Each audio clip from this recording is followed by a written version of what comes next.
Good morning. Our hand today is going to be ace nine of diamonds. We are in early position. I fold early position. EP2, ace nines a maybe call. Definitely expand it. Have a put that in our expanded range. Definitely not. I guess you could say under the gun too. Just kind of depends on the table. This is a 10NL game. Yeah, just I've only been here 23 hands. We're starting to get a feel for the table at that time, usually. Starting to see who's playing the hands. We're starting to see this guy's playing a lot of hands, 48%. This guy really hasn't been playing a lot, rather tight players. I think if with ace nine, you're looking at being in position on a loose player like this. We don't want to raise because this guy has a higher likelihood to call, and if he calls, then somebody else will likely call behind. At least one other person's usually will call, maybe even the blinds. So there's really nothing wrong with folding. Here we get villain 8 raises to 5.7, and then we get the small blind calling. This is an unusually large raise size for this guy. This guy seems to be limping a lot. We can see limp first ins 36%. Raise first in's only 7%, so we're looking at something that's going to be fairly strong, and I think the bet sizing tells us quite a bit more. So when we look at hands, this is a player. I think we've done this player maybe the last 2 days or twice this week at least. He limped first in and then would call an ISO raise. So he's being ISO raised, and he's done it with threes and ace 10. Well, if he limped with those, he's not raising. So I'm putting together a raise that looks like this. It's probably a larger for the raising range. However, with this large sizing, I think it really tells us that it's probably one of these pocket pairs. It could be just like aces and kings, but a lot of times jacks and queens fit in there too. Players, they would play them, start off playing normally with them. They raise, they get called, and then they lose with it, and it's like, well, they think this is a crap hand to play, so then they start increasing the raise size to minimize who gets called. So that's kind of where we're at here with this hand. So I did put ace king. I put that at like 35%. Maybe they're doing it with that size. I have seen some players that would include ace king in that size because they think it's so good they're just going to punish people. But I don't know if this guy is one of those players, but definitely a higher pocket pair.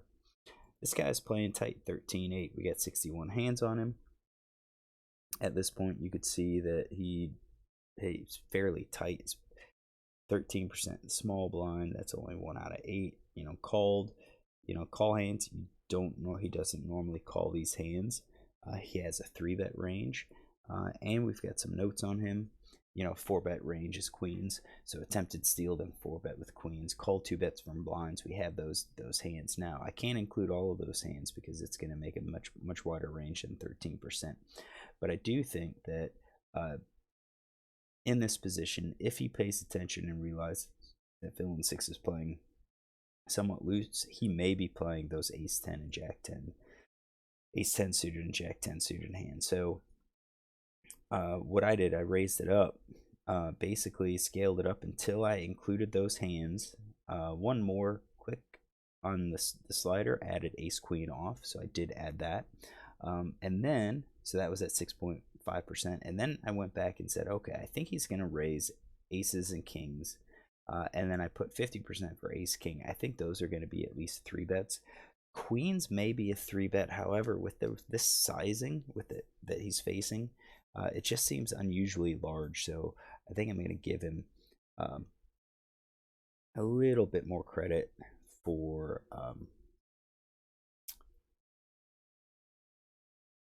like just calling with queens and jacks instead of 3-betting those hands. So now we go to the flop of king 8-3. So I think we're going to learn quite a bit on this hand. He does have a c-bet of 100%, 1 out of position, 1 out of 1. If he c-bets, it's going to include the aces, it's going to be the kings, it's going to have the ace-king that's on there. I would kind of imagine queens and jacks might not c-bet. We are in position, so if he checks and he bets, probably call if I had queens and jacks. Well, probably not. I would call if I had a king, and then I check, and if he checks behind, then I could be fairly certain that my king's good, that he does have the queens and jacks. And then it just comes down to the question of, if I bet, is he going to call? Yes or no, and at what frequency? Or if I check to him, would he bluff at it one more time? So villain 2 checks, no big surprise. I assume he's going to check, and then villain 6 checks, and I think that starts to eliminate the overpair, the sets, and the top pair, and I think that starts giving him these underpairs, and I think that's probably what he has, jacks and queens. There is a chance that maybe he is slow playing. I mean, it's a kind of a dry board. If he has pocket kings, then you know, it's going to be hard for the other guy to have a king. So what we'll do, I think we'll just do it a third, 33% chance that he's actually going to slow play those kings, so that we have him in his range.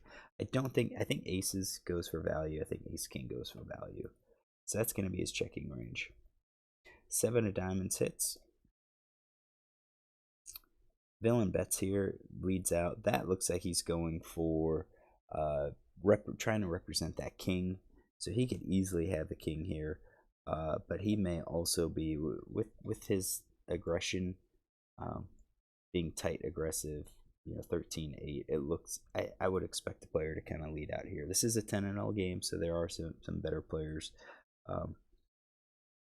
We don't have, this will be the first time that he floats. Just, you know, at this point we don't have, you know, huge number of hands.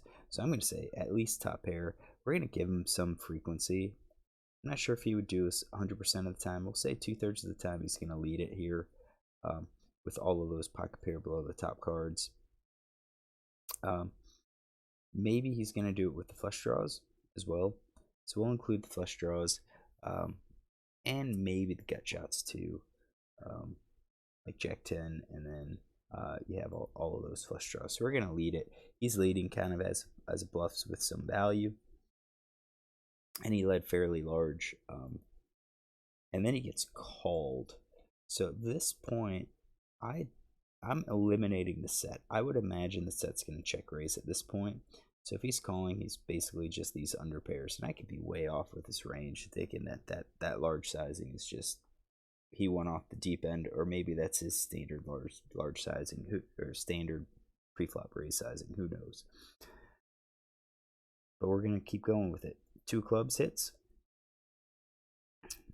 Villain checks. At this point, I think we're eliminating top pair. I assume top pair will bet. Maybe we'll include king jack as a possibility of a check, kind of a check call. I think king queen probably bets. I think ace king definitely bets. So we're gonna say just 50% chance that he would have bet that king queen. Top pair, 100%. I think he checks this, and he checks behind with the ace high and nothing hands. And then villain 6 checks behind. That really does, I mean, I think a pocket pair. He's protecting with queens and jacks, or with queens and jacks, he's protecting against, you know, a bluff lead on that turn. So we see the board. He shows jack 10. So that is a gut shot for this player. Yeah, that is, he could have been betting with the gut shot, and we kind of had that. So I'm gonna go ahead and take a note on him immediately. So he call. I guess that's a low jack, 5.7 big blind, RFI in SB with jack 10 spades. He is out of position. He checked, and then he bet.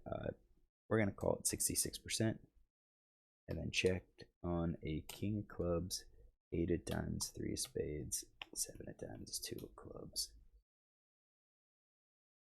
All right, so we will copy that. Now, big question is, what does he have? He's got 9-10. So we were way off on his range here.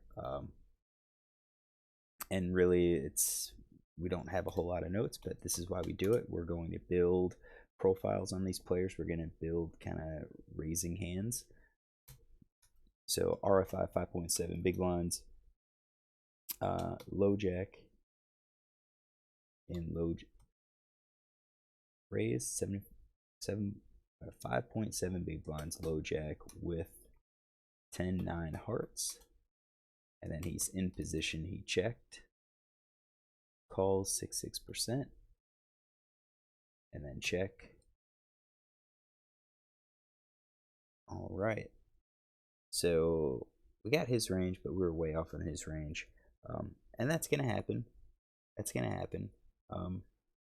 He ends up turning an open-ender, so I don't mind his call. I guess he could get scared with the king jack, thinking the guy was still playing. I don't think we should do that.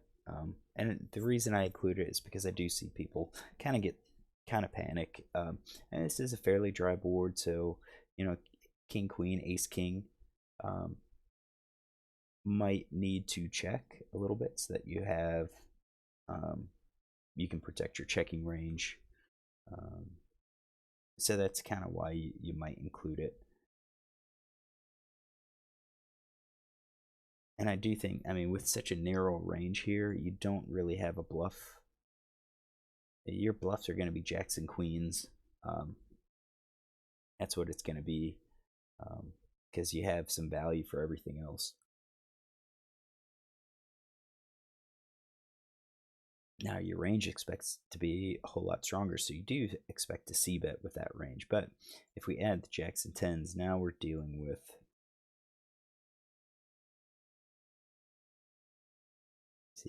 jack 9 gets in there. I wouldn't include jack 9, so he's maybe something like that, which will change his analysis. But in any case, work through this hand. We gain some information. I don't like his 5.7 big blind raise. Just, why go that large? It just doesn't. Again, it doesn't accomplish a whole lot. It charges a lot on a speculative hand, so he lost more than what he needed to on this hand just by betting that size. I don't necessarily mind his call at all, especially against a big, a loose player, more of a loose passive player. You're planning basically to call to take away the pot at a later time. I do think he should have bet on the river. His draw missed. This is going to be a great bluffing hand that's going to balance against all those all the value hands that he would have had. So you've got to balance your pocket pair. Oops, let's go back here. You have to balance your pocket pair hands, or your top pair hands. So that's 33%. You need to include some other stuff. You've got value hands with the 9s, 10s, jacks, and queens. So that means you're going to be balancing them with like your ace high and your nothing hands. So those missed draws. So I think he missed his bet, and he got lucky that he had the better hand at this point. But he could have easily fired that third bet and perhaps even gotten a fold from queens and jacks if queens and jacks were in his range. So hopefully you enjoy this hand. If you do, you can look tomorrow as we work through another one.